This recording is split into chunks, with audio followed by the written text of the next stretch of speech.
All right, we're going to talk about how to unstuck your marketing if your marketing is stuck. So if your marketing is stuck, in most cases, the reason it's stuck is you're doing the same old stuff that you've been doing for ages. And it's not that it doesn't produce results, it just doesn't produce as great results as it used to because there's more competition. Or the channels that you're focusing are diminishing. EX, you get a lot of traffic from Instagram and it did really well for you, but then their algorithm changed and now you just don't get the same reach. So what do you do when things are stuck? And we face this a lot, not just in the companies we consult with, but in our own businesses. This is natural. This is a normal part of marketing in which you feel like things are going great, it's climbing, but then eventually they plateau and sometimes decline, and you got to figure out how to turn things around. It's not easy, but it definitely is doable. And the biggest thing you got to keep in mind is look at what you're doing that's been working for you, that's been slowing down, and make like a grid. So imagine a grid, one with all the channels you're doing right now and testing, and the other one with all the channels that you're not leveraging and you haven't been using. Now, the obvious thing is to go after the channels that you haven't been using and test them out and see what happens. But the biggest thing that we usually see the impact from is either A, adding new channels, but B, and this one's a bigger impact, it's actually taking the existing channels and what you've been doing, try doing a whole new strategy. So for example, if you've been blogging and you crank out 50 new blog posts a month, try writing no new blog posts a month, look at your old ones and refresh them. Or if you do paid advertising and you're continually trying to fine tune those campaigns, actually go spend 20, 30, 50 grand on a really crazy landing page video, Squatty Potty and what they did with the Harmon brothers, and just see what happens with the business. So what I mean is take the existing channels that you have, instead of do what used to work, try something new and drastic with those channels, because you know those channels once worked for you. The question is how can you reignite them? Most people choose option A, which is just expand into more channels, and you should do that as well. But the real solution that we've seen that works majority of the time for companies that are stuck is to actually change up how you're leveraging the existing channels that used to drive most of your revenue. Yeah. And so what we're talking about here is also marketing 101. It's AIDA. So the AIDA model, those of you that have seen Glenn Gary, Glenn Ross, AIDA means, so A stands for attention, I stands for interest, D stands for decision, and then A stands for action, right? So AIDA. Now, the thing I want to call everyone's attention to is the A part. A is attention. How do you hook people in, right? Like, can you get someone's attention? How are you going to get their attention quickly? And so marketing is all about hooks at the end of the day. Neil just talked about the Squatty Potty video. So that's a unicorn pooping out rainbow ice cream. Now, that's remarkable. People remember what that looks like. With sprinkles. Are there sprinkles on it? I didn't see any sprinkles in the poop. There could be sprinkles. You got the wrong poop, man. That's a wrong poop. All right. That's another ad. Maybe that's poopery or something. Who knows? But point is, the reason why Harmon Brothers do so well, they actually will make the video and they'll actually run the ads for you. And I actually remember a story where they did so well for one company, and the company's like, we don't have any more inventory anymore. We can't pay for it. They're like, tough luck, man. Like, you're paid for performance with us. We're just gonna keep ripping it, right? So that's at least that's a story. I don't know if they actually did that, but I got story because it's like when your marketing's working so well and your production's having a hard time keeping up, that's good marketing, right? But I digress. So you got to think about how can you continue to hook people, and this is why, like, when you think about making a TikTok or when you think about making like a YouTube Shorts or maybe your regular YouTube video, Mr. Beast, when he makes a video, it's all about jumping right into it. It's hooking. It's no, hey, my name's Mr. Beast. I'm from North Carolina or whatever. He doesn't actually talk like that, but you get my point.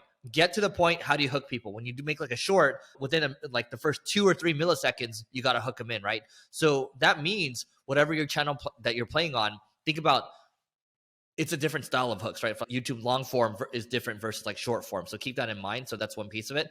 The other piece is farming versus hunting. And what Neil was talking about earlier with refreshing your content. And so oftentimes we think about, we got to go out there, we got to hunt. We got to hunt. We got to go create new content all the time, right? There's like a new cow that we have to kill each time. Instead of doing that, why don't you just think about harvesting the current crops that you have, farm what you have, and that's going to be easier than trying to like always refresh and come up with new stuff, because that gets exhausting over time. So there's that. But just think about, you have to continually refresh your hook. You have to refresh the angle. And also, A mutual friend of ours, the Hormozis, Alex wrote a book a couple years ago called $100 million offers. Your offer matters a lot too. Your offer is actually something that can hook people too. Because if I said, hey, Neil, I will give you why don't you come over here? I'm going to give you you can stay at the St. Regis, okay? And you can stay in the presidential suite. And also, I'm also going to make the best food, your favorite food from your most favorite chef in the world. It's a Michelin star chef. And also, we're going to have a rock band come in, and it's going to be your favorite rock band. That's a 9-star experience. That's such a damn good offer. And all I need from you, Neil, is I just need your email, okay? That's Neil would be stupid not to do that, right? That's insane 9-star offer. So think about 7-star offers, 5-star offers, 9-star offers. Think about the ADA model. Think about farming versus hunting. And think about your messaging too, changing up the headlines, changing up the sub-headlines, because these are all the things that get people's attention. And marketing is all about getting people's attention. Yep. No, and Eric and I have also talked about this. The simplest way to put it is zig when others zag, figure out how to stand out. These are all basic marketing concepts.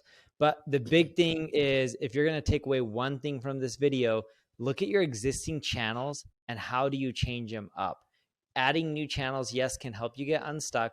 But the bigger thing is your channels that were working aren't working. It's not because the audience isn't there. It's because you're doing the same thing everyone else is, and they've gotten used to the tactic and the strategy that you're using for that channel. So you got to try something new. Dude, I'll be with one final thing for this podcast. So we've been getting some reviews recently talking about the shortness of the episodes, which we've been doing for the last 6-7 years or so. And we started doing these reaction videos. And I'll tell you what, we're actually going to go back and we're going to review the analytics in a little bit in the next couple episodes. But the reaction videos that we do that are 30 to 45 minutes, the performance is astronomically better, right? But that's a function of us changing things up and zigging versus zagging on our own stuff, right? So sometimes you have to change up your own stuff as well, but we'll leave that for later. All right, so we're going to talk about 7 unconventional growth hacks to 10x your growth. But first, let's define what growth hacks are. Growth hacks are simply, sometimes you can call them marketing shortcuts or just little tactics that will help you get ahead to help 10x your growth. So I will go with growth hack number 1.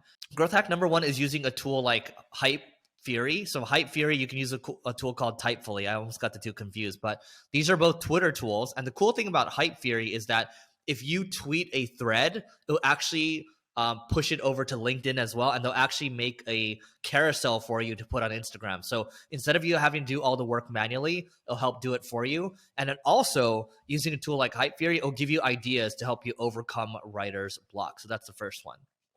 Number 2, conferences are one of the best places to get business. We've already talked about speaking. We've talked about volunteering and attending and sponsoring. We figured out a hack over the years that's helped us produce the best return from conferences that we've ever seen. Partner with a conference, whether it's you give them a little bit of money or you speak for free or you help them promote the event.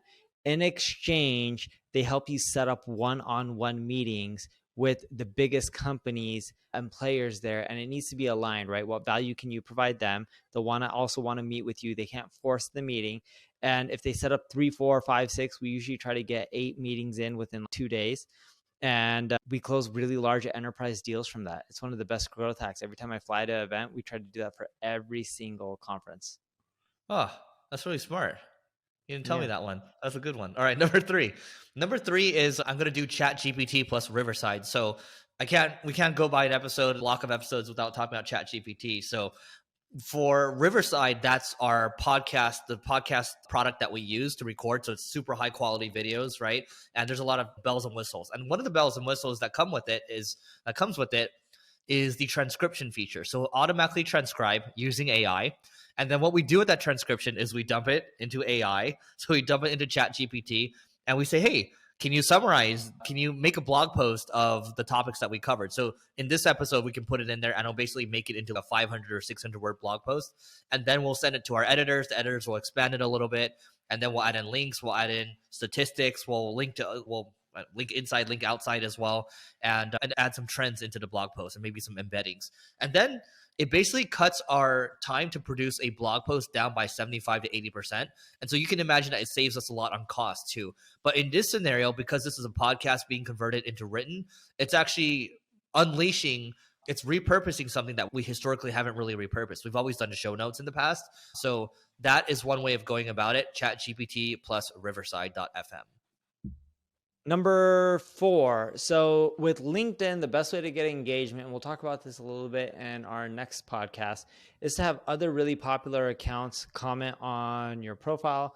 What people are doing is they're going to playerup.com, where you can buy LinkedIn accounts, look for verified accounts with over 500 plus connections.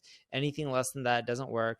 This is a little black hat-y. I wouldn't recommend it, but I'll just tell you guys it because some people want to know this stuff. I wouldn't do it if I was a big business or anything. We've never seen anyone get banned from it. We don't do it ourselves. But what you end up doing is you take those accounts whenever you post on your corporate page, you comment from those accounts, and we typically see a really high, crazy boost in virality for that post when other people Yep. are doing. We know a lot of people who do that. Yep. And you can No, buy there's a those lot. accounts for really cheap. I think they go for like 50 to $100. So you buy like around 6 or 7, and that's really it. And then you just have a VA run them at the end of the day. I think this is number 5 on my end. Number 5 is retention.com. So we've talked about this. This is a little in the gray area right now. It's definitely black if you're outside of the United States because of GDPR. But what it basically does, especially if you're in e-commerce, is the data, the visitors that you have from your website, it'll cross-reference it with the list that they have. Think about it this way. If your site is getting 100,000 visits a month, maybe your email opt-in is maybe 1%, 2% or so. In this scenario, you can actually get 20 to 30%, right? Let's just say 20% or so. So 100,000 visits a month that are unique, then you're collecting 20,000 unique emails. This is okay in the United States right now because they're not as aggressive as the GDPR rules. But I believe that this will be closed in the next couple of years. So ride this while you can, especially if you're in e-commerce. Yeah, and then Eric, if you're watching on YouTube, you'll see Eric has a ton of books behind him. Give away a free book. Eric's published a book as well. Make your book free, put it out everywhere, charge for shipping for people to get it. Ideally, you just want to cover your costs, get their information, put them in a book funnel. You can find a lot of book funnels on clickfunnels.com, and then start selling them on other products, services, consulting. It's a great way. People don't want to pay for books, but the moment is free and they just have to pay for shipping. You'll end up generating quite a bit of sales. It's one of the easiest ways to get sales for a book. And you can end up running Facebook ads to it. It's really affordable and people will end up doing it. Man, I was going to share another one on ChatGPT, but I'll save it for a future long episode that we have. Speaking of ClickFunnels, because Neil brought up ClickFunnels, the founder, Russell Brunson, I was actually watching a video yesterday as I was eating lunch. And if you go to YouTube and you search Russell Brunson linchpin, so again, Russell Brunson linchpin, that is one of his new models. He always has these different frameworks, right? The whole idea is this. He claims that ClickFunnels went from like a $10 million a year business into a $100 million a year business just by adding this one button. And the whole idea is that, Neil, let me just ask you this. When you do a webinar, what is the flow? What page do they land on? Is it like they sign up for something and then what's the next page and what's the next page after that? From a webinar, we drive them to a landing page where you sell them on something. We haven't done this in ages. This is if we're selling products. Currently, we just collect leads and then our sales teams follow up because remember, we're focusing mainly on enterprise. But before, when we sold ebooks, from a webinar, we would drive them to a landing page. If they bought from that, then we just add in upsells and downsells. So then we'd show them a few more products after they buy and they can just do one-click upsells. Yep. So basically it's this model, right? And this is more for, again, if you're selling like a product or a course or something like that, or like products could be courses, could be supplements. Okay. Now, the way this one works is you sign up for the webinar, and on the webinar thank you page, okay, on the webinar thank you page, literally it's get a free trial for ClickFunnels. And literally that changed the trajectory of their business. So they still had, after the webinar, it's like come buy this stuff. There's some cross sells, there's some down sells and things like that. But on the thank you page, you just add a button to whatever it is that you're offering, and just make sure that it's a really good offer. I think Russell Brunson calls it a MIFGI, which is from Dan Kennedy. MIFGI stands for most incredible free gift ever. And so that's what it is. And I don't know if it really took the business from 10 million a year to 100 million a year, but I think it's still interesting to check out. All right, we're going to talk about the shady hack people are using to get crazy LinkedIn growth. Now, Neil changed his title on me last minute. So, Neil, you can go first. Yeah, so the way people are getting a lot of traffic on LinkedIn is it's all about comments and engagement. How many good comments can you get from profiles that have over 500 plus connections? And are those comments engaging where other people want to interact and respond with? So the shady tactic people are doing right now is they're going to sites like playerup.com, and you can find LinkedIn accounts with over 500 plus connections, and they're buying like not 5 or 10 of them. They're buying like 20 of them. So they're spending maybe up to $1,000 to $2,000, because if you buy them in bulk, you also get discounts. Now, if you end up buying the ones, and Eric and I aren't recommending this tactic, we're just telling you how it is. And neither him or I focus on this tactic or use it. But if you buy accounts with less than 500 connections, it doesn't work as well. You need accounts with 500 plus connections. The LinkedIn profiles need to be verified. And what you'll want to end up doing is, like, you don't want the LinkedIn account to just have random connections. Like, it needs to be actually connections with real people. That's what I mean by verified. So you need to go through the connections and just make sure they're legitimate. And what people are doing is they're logging into each of those profiles, and right when a post goes live, within like 4 hours at the latest, they're leaving crazy thorough comments. And when they do that, the original poster starts going viral. And people have been doing this for a while. They try to do it with corporate pages, because corporate pages is where you get the most virality, or company pages. And it's a numbers game. It's how often can you end up doing it. I know quite a few people who are doing this. And if you end up leveraging the same accounts over and over again, we're seeing it work well for the first month, 2 months, even 3 months. We're seeing it though, if you do it for 6 months, you do need to refresh the accounts that you're buying, at least from the friends that I talk to who are doing this, and I'm tracking their stats. Yeah, I don't do this. Neither does Neil, but I think it makes a lot of sense, right? It's if you buy a couple of these, you can even refresh them every 3-6 months or so, and then just have someone offshore running these, and then you can even chat GPT these probably just to make sure they're grammatically correct, and run this stuff through a VPN. And it's hard to track how legit or fake these are. The other thing is, it's from an algorithmic standpoint, if you're Microsoft and you own LinkedIn, it's pretty easy to see if these pages are dormant and they aren't updating other things. So it's how much longer can this charade go on for? I don't know. It's available for you if you want to use it. And I do talk about LinkedIn quite a bit, and so does Neil. So we'll leave it with that. The other thing is, we talk about, in our recent kind of reaction video, we talk about the power of company pages, which is what kind of Neil alluded to too. There's little or no throttling, relatively speaking, versus like a company page versus a personal page. And so you can post more than you would with a personal page, because typically with the personal page, like, you don't want to post too many times a day. Otherwise you start to get throttled, right? Just keep that peace in mind. And what tends to work well, what we talked about, Daniel Murray, who got 110 million impressions over a 12-month span. He utilizes a lot of memes, and the memes do well, and then he'll add in his link to subscribe to his newsletter, and he has like over 100,000 people on his newsletter now, over 600,000 subscribers on that company page, and like millions and millions of impressions, right? That's not necessarily the shady piece. If you do, I would just say, like, the reason we talk about black hat or shady stuff sometimes is like, how can you utilize this stuff, but also think about it in a white hat way? And there are white hat ways to do this, which we've talked about before. Anything else, Neil? No, what Eric and I are getting, actually, yes. What Eric and I are getting at is, look at what people are doing in a shady way and figure out how you legitimize it. So there's a lot of marketers that get into pods together, and when they like each other's posts, assuming they actually like them, I'm not saying they're actually clicking the button, but if they like something they see, then they will engage. And what people are doing is they're creating like WhatsApp groups, and they're saying, hey, I posted this, check this out. If you like it, feel free to engage and promote it. And it's a more quote unquote ethical way to make your content viral, because you're connecting with people right when it goes live. And these people, if they like the content, they would engage anyways. But now more so, you're getting them to engage right when the post comes out, which just really helps it spread faster. And they're busy, right? So they may have not seen it if you don't ping them. I'm in some of these groups, and what I'll say is, like, the initial premise of the group is to help boost each other, but we actually started to build relationships with each other, and I understand these people a lot more now. So even though the group started out as, like, let's help boost each other, these people are building legitimate businesses, or they're building legitimate brands, and I'm happy to support these people. So the white hat way is often the path that takes longer to do, but it's the short-term pain that you take for long-term gain. And then the black hat way is, you get the short-term gain, but you get the long-term pain, right? And like we've learned that the hard way, and feel free to learn that your way. Like, sometimes you just need to learn your lesson. Go learn your lesson. Just don't burn your main thing down. All right. So we're going to talk about short versus long form podcast episodes and which one performs better. So let me set the stage here. Now, for marketing school, I believe we are coming up on 7 years now, actually, Neil. I was looking at when this started. It's 7. Something like that. Yeah. It started in July of 2016. So we're coming up. Now, we started this podcast focused on short form 5-minute episodes because we saw so many people doing these interview episodes. And in the very beginning, like everyone loved it. For the first 3 to 4 years, it's like we shared everything we knew around marketing. But over time, when you do the daily ones, sometimes you just end up repeating the same thing. And we got some feedback from people on the reviews, and we're like, okay, you know what?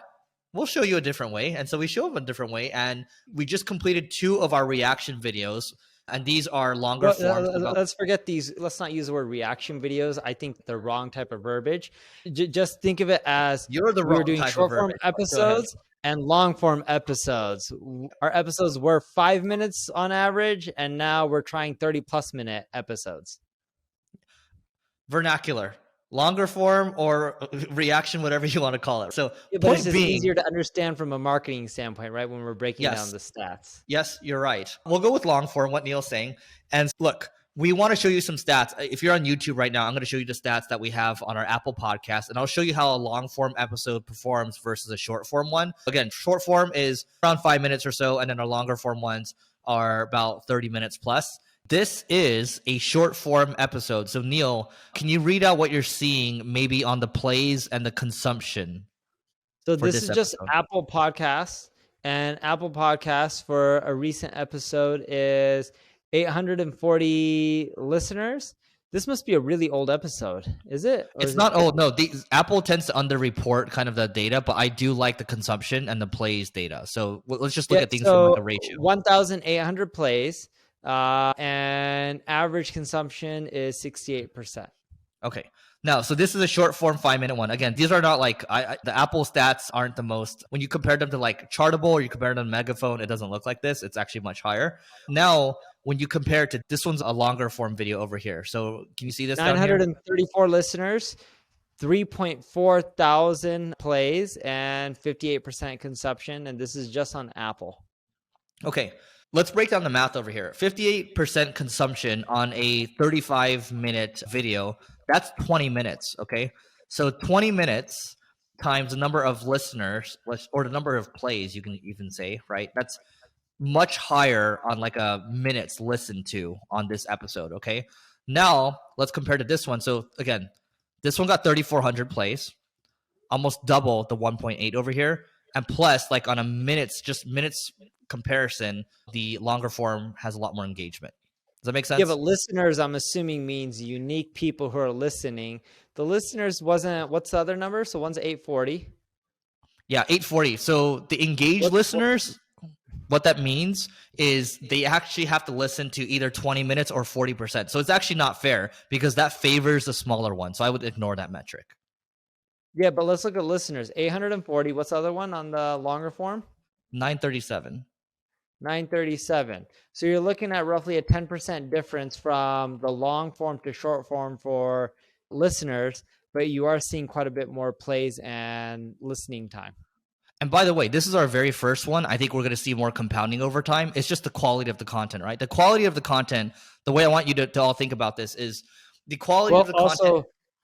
One thing that Eric's not showing here is when we look at our podcast episodes, the episodes actually tend to get good traffic for around 45, 60 days from what we're seeing. Yes, the majority is in the first 30 days, but that episode, that long form one he shared, has only been around for what, 2 weeks max, week and a half.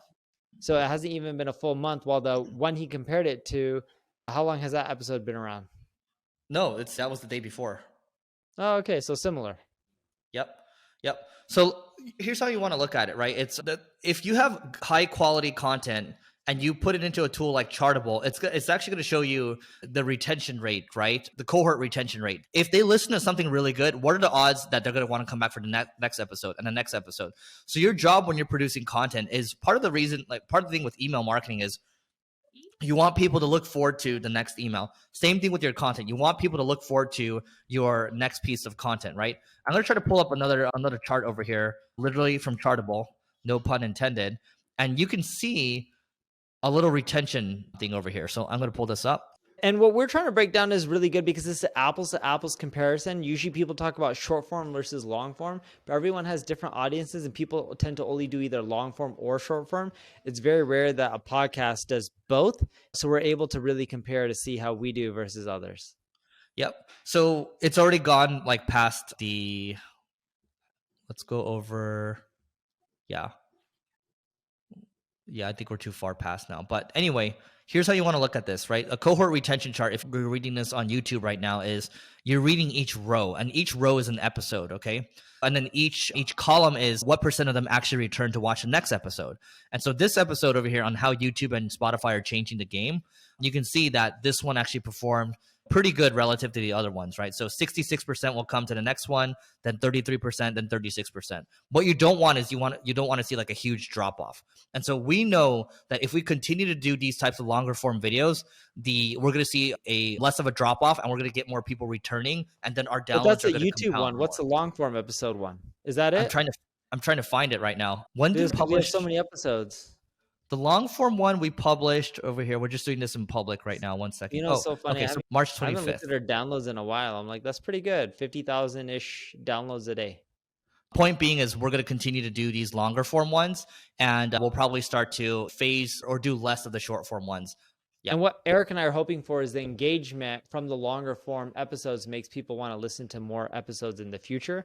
So we're hoping that's going to be the real winner for us, because that's how you keep growing. If you keep retaining your existing listeners, you'll end up growing much more in the future. The issue we have right now is a lot of the content's regurgitated. So we've been fixing that. We've been fixing that with both our short form and long form episodes, but we're curious to see what will happen after a month or two. Take a look at this, Neil. So you can see the last 2 reviews we got on Marketing School were actually favorable for us. So one person said, love the long form content. So thank you to Live Fast. And then this person, Felipe CDMX, says, this is my go-to marketing podcast. So 5 stars on both. By the way, if you like the long forms, come leave us a review. And even if you hate it, leave us a review as well. Tell us what we can do better. But if you see this one over here, someone calls broy keyword soup. And we got a 1-star review, right? So we got enough of these 1-star ones, all fluff, not useful. It's okay. Let's take the feedback. Let's figure out how we can get better. So take this episode as an episode of customer development and also analytics, telling the story with analytics to figure out how we can go about being better. All right, we're going to talk about how to deal with creator's block, which is like writer's block. So let me just set the stage for this one. When you are writing a blog post, or when you're writing a note or whatever, it gets hard sometimes in the morning. Sometimes you have writer's block and you don't know what to do in terms of your content ideas or your topic ideation. So we're going to talk about how you can deal with it on a broader level, creator's block. Yes. When you think about the overall creator's block, most people are like, hey, what content do I post on Instagram? What do I end up creating for YouTube? And what a lot of people are doing now is they're just using AI to chat GPT to come up with title ideas or concept ideas. But that doesn't really solve a lot of the creator blocks from what I'm seeing. What has worked the best, and I don't know if you do this, I actually look at like answerly profiles on social media, and I see what other people within my space, not direct competitors, but other people in my space are doing. So for example, if I own a marketing agency or a performance agency, NP Digital, I may look at a creative shop, someone who's doing like web design, app design, and it's an agency, to see what they're doing on social media that may be working for them. And that'll end up giving us ideas, because typically what works in other similar industries will work for you. You just got to try out new things. And that's probably one of the biggest ways we've got around creator's block. The other thing that we do, if you have a lot of employees, people just can start brainstorming, and we'll do prizes where if we leverage one of the ideas, we'll give them some money. And if it does exceptionally well from a performance standpoint, we'll give them a kicker cash wise. We used to do this when we had the office. We would do like I think it was a Tuesday, we do a traction meeting to just focus on the content marketing team. And we would give everyone like 1 minute, and we'd all bust out these Post-it notes. And it's okay, write out all the ideas you have, and we post them all onto a wall, right? And then we just vote on them afterwards as a group. And sometimes I kind of like overrule some of the ones we vote on because they just weren't good enough topics. But that was actually really good. It was crowdsourcing the ideas. That's building on what Neil said. Now, I mentioned a tool called Hype Theory. That's what I use for kind of for creating Twitter threads and also posts as well. So Hype Theory has been good because it will take the top performing content from your past, also from your niche as well. Let's say it's marketing or business, and it'll give you ideas to start with, right? Because oftentimes you just need an idea to roll off of. I also have a there's a Twitter thread I have, or not a thread, a Twitter list I have with critical thinkers, right? So these are people that I look up to, I respect. They're independent thinkers. I like how they go about articulating what it is that's on their mind. And I'll read from what they're talking about and I'll try to figure out how does that fit in with what I'm doing? How does that fit in with my business? So your mileage may vary. I'm just giving you a couple of things that I've seen. Now, obviously, Neil has mentioned the chat GPT portion. What I found with that one is if you ask it like, hey, come up with some topic ideas for this podcast, for this marketing podcast, that's not good enough. You have to get a lot better. You have to get a lot more targeted with your prompt. And if you're targeted with your prompt, then you're gonna be able to get better ideas. For example, I did one. I played around with it yesterday, and I was asking Chat GPT 4. I was like, "Hey, I've been trying to figure out how to like take the Leveling Up podcast to focus more on founders, right?" I was like, "Okay, imagine this podcast is geared towards 8-figure founders plus, and I'm looking for some ideas that will appeal to this audience. You are a founder that's exited for over $1 billion. What topics would be interesting to you as an 8-figure founder?" And then boom, it like was really specific with me instead of like giving me really general answers. So you just have to be a good prompt engineer to get the most out of the chat GPT for this type of stuff. Neil? The other thing that's really easy to do too is you just go and you just start talking to other creators. Like Eric does dinners. His dinners have gone really good compared to when he first started. It doesn't mean the earlier ones were bad, but he's learned how to continually improve upon them. And when you're just around a group of people, let's say social media creators or content creators, you can ask them what's working, what's not, what are you testing. If you can't do this during dinners, you can set up WhatsApp groups, you can text people, you can share thoughts.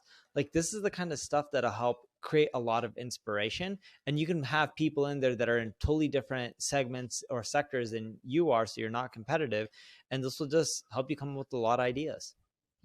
Yeah, and by the way, like it can be in person if you want, but there's also like online chat groups, right? So I'm in a chat group with a bunch of creators that most people would know. Also, like I'm in another chat group, like we're literally about to go to Turkey, right, to do a mastermind, and it's with a bunch of great people. They're all very accomplished, and so you get a lot of ideas by talking to people, not just around content, but around business in general, right? So it just depends on who you're talking to, and also look at your analytics. The last episode we actually talked about short form versus long form podcasts, and we just talked about how like we got a lot of signal from analytics. Like surprise, whenever we talk about chat GPT, that episode tends to do better, right? So take a look at your analytics, figure out what resonates with your audience, and maybe sometimes produce more of that, but also make sure you're having fun at the same time. All right, we're going to talk about lessons learned from a private YouTube creators event. So last week I was in Vegas. I was in Neil's hometown. Sadly, Neil wasn't there, so he couldn't make this event. He was busy speaking in I'm in Brazil. your hometown this week. I don't know if I told you that. What town? Beverly Hills. Oh, you're in my town? Oh, yeah, that's right. Yeah, I come down tomorrow. I drive there with the kids. I will be here. There we have it. Yeah. For whatever reason, I thought I wouldn't be here. But anyway, that's not the point. The point is, so last week I went to an event hosted by Kong Pham, who's the founder of Jump Cut. For those that don't know, he basically started a channel called Simple Pickup when he was figuring out his life. And that was one of the OG viral channels where he'd go around picking up, he's like picking up women, right? That's what he was doing. But now he's got a great channel that started getting into pranks and jokes as well too. Nelk Boys?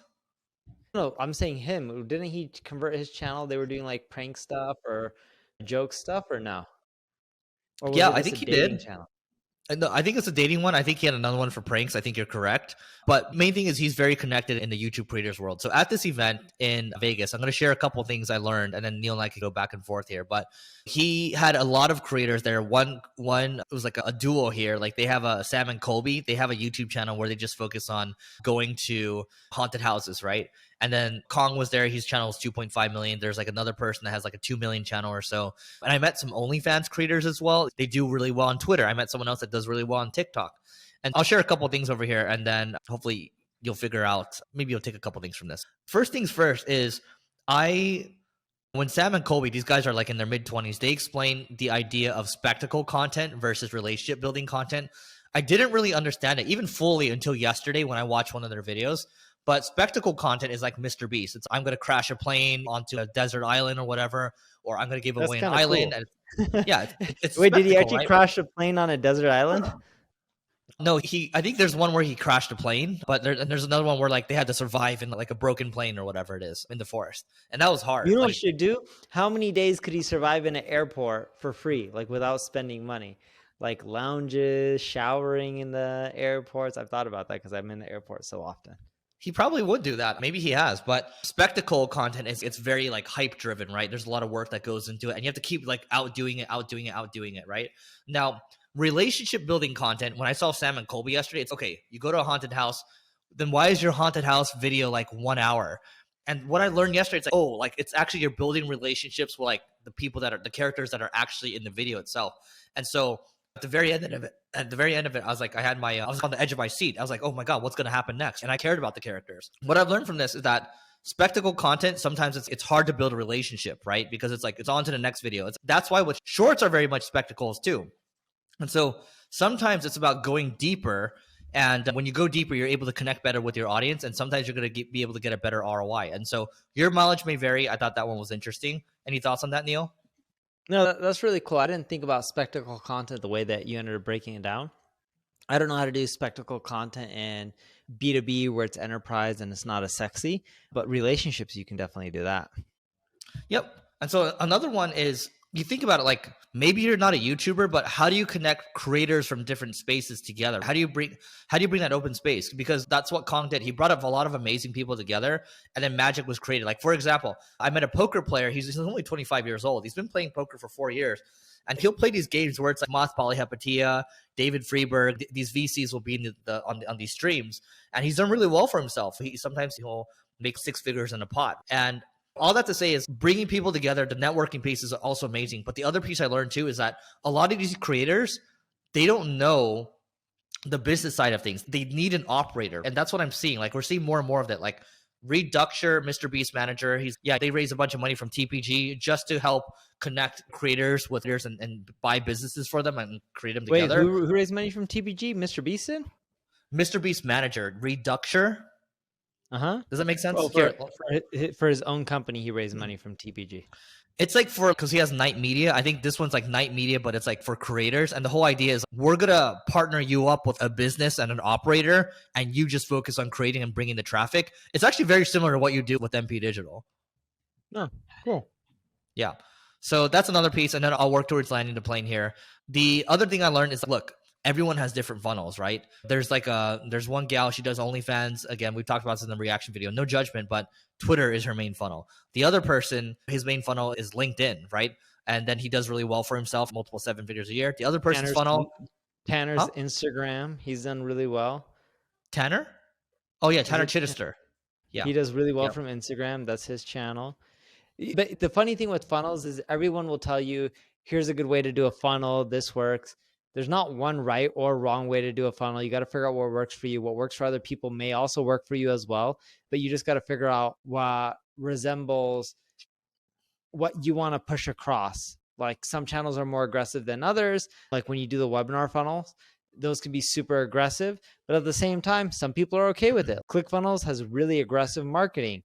It works for them. The question is, do you want to do it or not? I'm not saying there's anything wrong or right. It's just people have to pick their own path when it comes to some of these channels and the ways that they want to promote. Yep. The final thing I'll say is this. There's a hamster wheel problem, right? Meaning that these creators, they're on the creator hamster wheel. They have to keep creating. I can tell some of them look a little exhausted. And so it's important for them to figure out, these creators, how they can diversify what they're doing and also diversify their monetization engines, because a lot of them are really ad driven and it's like they're constantly chasing views and they have to diversify from that, right? And so the best way is not necessarily selling ads. It's maybe you're promoting someone else's product initially and then you're creating your own product, and that's how you're going to make the most bang for your buck. All right, so we are going to talk about how Twitter's algorithm has been open sourced and the implications behind that in business and in marketing. Neil, you want to go into it a little bit, and then I'm going to share my screen. Yeah, there was a news article about Twitter's algorithm and how someone ended up leaking it out. I don't think it was Twitter who ended up releasing it, right? I'm pretty sure it was. No, they released it, the GitHub. And Elon said he would do it a year ago. I thought someone else released some of Twitter's source code online before they did.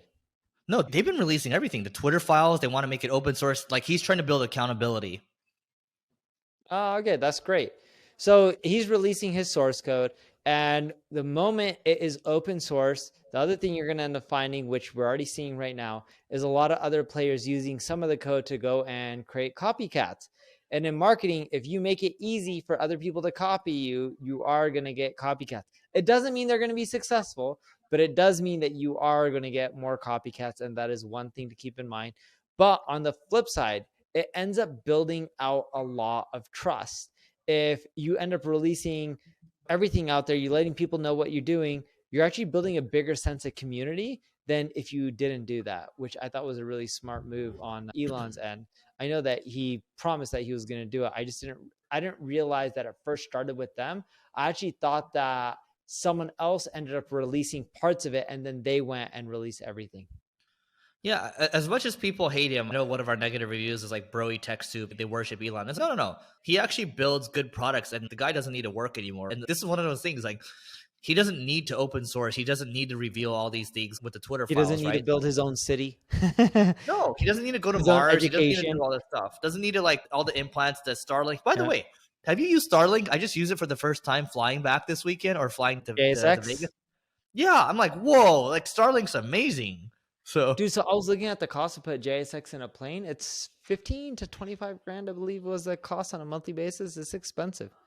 Yeah, it's amazing. But we digress. So I want to share my screen and show you from a marketer standpoint what you can learn about the open sourcing, because like you have developers that are breaking down like, hey, this is actually how this part works. Do you actually get a boost over here? So some initial takeaways: your following to follower ratio matters, right? It's if you have 100,000 followers and you have 100,000 people that you're following, I guess it matters. Like I never thought that would matter. What do you think about that? Like, I never thought that was a big deal, but apparently it is. Yeah, but because back in the day, people were using Twitter to get followers by just following a ton of people, and a lot of people auto-follow back, and then they remove the followers that didn't follow back, and then they start following more. They were doing that heavily. Even I was doing that heavily when Twitter first came out. I mean, when I first met Neil, we were like, this is like when we we're like both like 25 or 26. So this is 10 plus years ago. I would go to his place in Seattle and he had a separate Mac running. And the only thing the other Mac was running was the app. Because it was following people and then it would unfollow them. Because what you do in the app is you'd put a keyword of all the followers you want to follow you. So like I would put in SEO or digital marketing and I would find all the people tweeting about that stuff, follow them. And then 7 days later, for the people who didn't follow back, it would unfollow them. But I had a computer just running, doing that one thing full time. Yep. And then, okay, Twitter Blue. So if you're paying for Twitter, subscribers do get a slight boost in the algorithm. And then you can see over here's the open source over here, the code. And so here's what I wanted to call out over here. Let's not call out like this political stuff, but here's the one that I enjoy the most over here. So to put these feedback loops into perspective, a user clicking on your tweet and staying there for greater than 2 minutes is weighted 20 times more than them just liking your tweet. Okay. Now, if they click into your profile through your tweet and reply to a tweet, 24 times more than a like. If they reply to your tweet, 54 times more than a like. If they reply to your tweet and they respond to your reply, 150x more than a like. And if they report your tweet, negative 738x, right? I don't know where he got that number from, but it's just good to see the inner workings of this. I'd like to see this summarized a little more. Dude, I love this. If they report your tweet, negative 738x, the effect of a like, parentheses, you're basically screwed. Yep. Government requested. So you can see there's a class here. Like if the government requests like a takedown or something like that, like it's all in here. And are we going to see more copycats? Absolutely. But I think the fact that he's doing this, it will build more trust. But here's the other thing, like there is a risk here because open sourcing this, oh, why can't I just rebuild this, or someone can fork it and completely just focus on this? That could be a very big risk there. And then you're also going to get more politicians and governments scrutinizing how you're doing things and paying people to look at the code and figure out more ways to sue you and make a quick buck. Yep. Anyway, anything else you want to add here? No, I believe in check this out. One second. Your tweet's relevancy decreases over time at a rate of 50% every 6 hours. That's a lot. Yeah, so you need people to interact within the first few hours of a tweet as quick as possible, and you're going to more likely to do better. But look, I'm a big believer in being transparent with the community. The more transparent you are and the more open you are, I believe you're going to build a stronger community and you're going to do better in the long run. You're going to get some haters from it, but it is worth it. All right. That is it for today. Please don't forget to rate, review, subscribe. Also hit us on YouTube as well. And also levelingup.com/founders. Next mastermind is in Beverly Hills, August 7th to the 9th. And we will see you later.